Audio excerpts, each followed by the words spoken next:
I'm 29 years old and I've been drawing since I was a child, and I have never completed a single sketchbook, not even one. And last week, I almost gave up on art entirely because of what happened in just one day. My hands were literally shaking when I tried to pick up a pencil. By the end of the day, I felt like maybe I should just quit this whole art thing. But what happened next morning changed how I approach my creative fears.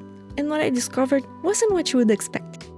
If you ever found yourself organizing your art supplies instead of making art, or researching techniques instead of practicing them, this video is for you. Because I'm about to share how procrastination, perfectionism, and comparison teamed up to create the perfect storm in my head, and the surprisingly simple way I'm learning to fight back. Hello, it's Meika. In this channel, I try to help artists by transforming personal development and self-knowledge concepts into practical and accessible tips. I'm someone who's been drawing since childhood, and yet here I am at 29 with 0 completed sketchbooks. Last week reminded me exactly why. Because our creative struggles don't just happen in isolation, they work together to keep us stuck. But here's what I learned. These struggles don't make us broken artists. Actually, they make us human. And I think I found a way through it that might help both of us. By the end of this video, you'll have a new perspective on how to navigate your own creative fears and keep moving forward. I'm not sure if I'm brave enough to tell you this story, but let's try. Let me paint you a picture of how this all went down. I woke up knowing I wanted to work on a drawing I had started. I wanted to add color with these markers I had brought back from my parents' house after an 8-hour trip. But the moment I looked at my sketchbook, fear hit. It was almost unconscious. What if I mess up my drawing? What if it doesn't turn out the way I imagine? So instead of picking up that pencil, I decided to be productive in other ways. I would watch a class about YouTube keywords for my channel. That's still work, right? And that's where the first struggle grabbed me. I couldn't just watch the class normally. No, I had to create the most pretty color-coded notes in my notes app. Every detail organized, every single thing the instructor mentioned written down. I told myself those notes would help me remember everything. But deep down, I knew exactly what I was doing. I was pretending to be productive while avoiding the one thing that scared me most, actually creating something. The weird part is, it felt good while I was doing it. It's so satisfying to organize information. We feel like we're making progress. But there was also this guilt I was feeling, like a little voice saying, hey, remember what you actually wanted to do? This is how procrastination tricks us. It doesn't feel like avoiding, it feels like achieving. But every minute I spent making those notes prettier was a minute I wasn't spending getting comfortable with the uncertainty of creating. I probably wasted a good 2 hours on this alone. And I'm curious, do you do this too? Let me know in the comments what your favorite way of procrastination looks like. Do you organize supplies? Research techniques for hours? I'm not the only one who's made elaborated notes to avoid making art, right? Which brings me to why this fake productivity felt so appealing in the first place.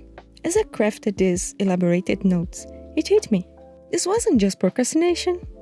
This was perfectionism taking over my day once again. See, perfectionism isn't just about wanting things to look nice. It's about needing control over things we can't actually control. It's making the creative process so scary that we never start. My marker sat there, waiting. My drawing sat there, half finished. And I sat there, making my notes prettier. Because at least I could control how my notes looked. Those beautiful notes felt like progress, but they were actually keeping me stuck. Because every minute I spent formatting was a minute I wasn't spending learning to be okay with imperfection. Which I guess is where all the real growth happens. I was so focused on avoiding failure that I was guaranteeing it. But then the third struggle hit. And that's when I almost gave up entirely. Eventually, I decided to do some content research for my channel. Content research is productive, right? That's when comparison hit me right in the chest. I started looking at other artists' sketchbook tour videos. Beautiful thumbnails everywhere. Artists confidently talking about their creative journey and flipping through page after page of gorgeous completed work. And there I was, 29 years old, drawing since I was a child, and I have never completed a single sketchbook in my entire life. Not even one. If you're watching this and nodding along because you have felt this exact same way, hit that subscribe button. Because honestly, I think we need to stick together for these creative struggles. You know that awful feeling when you realize how far behind you think you are? That's exactly what hit me. Real artists complete sketchbooks. Real artists make these tour videos because they actually have something to show.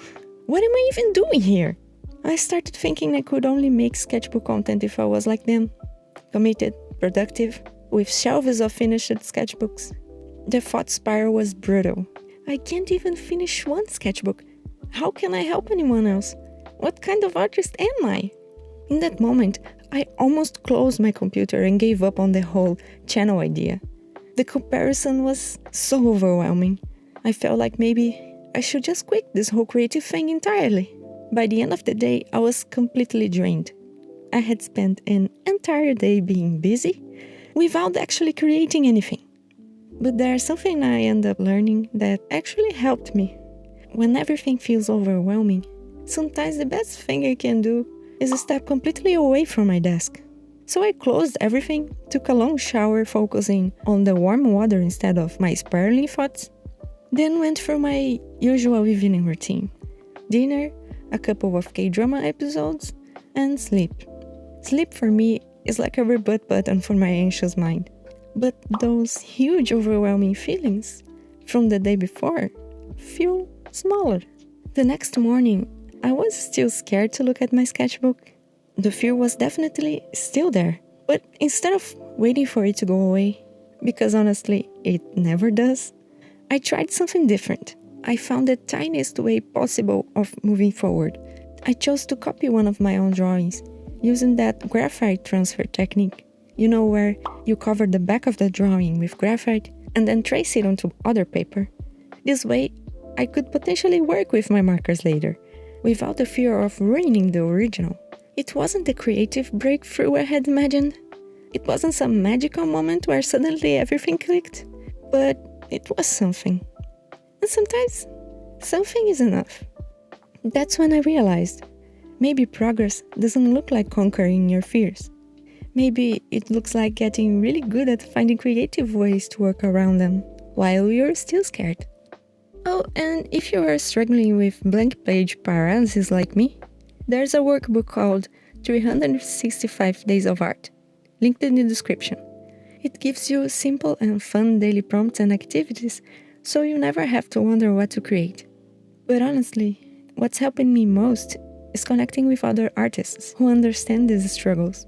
Actually, speaking of being honest about our struggles, I made another video about that scary feeling we get right before sharing our art. You know that, what if it's not good enough voice? If you have ever hidden your creative work because of fear, that video might really help. I will link it right here. This journey is hard sometimes, and that's perfectly okay. Thank you for being here, for listening, and for fighting your own creative battles alongside me. I'll see you in the next video.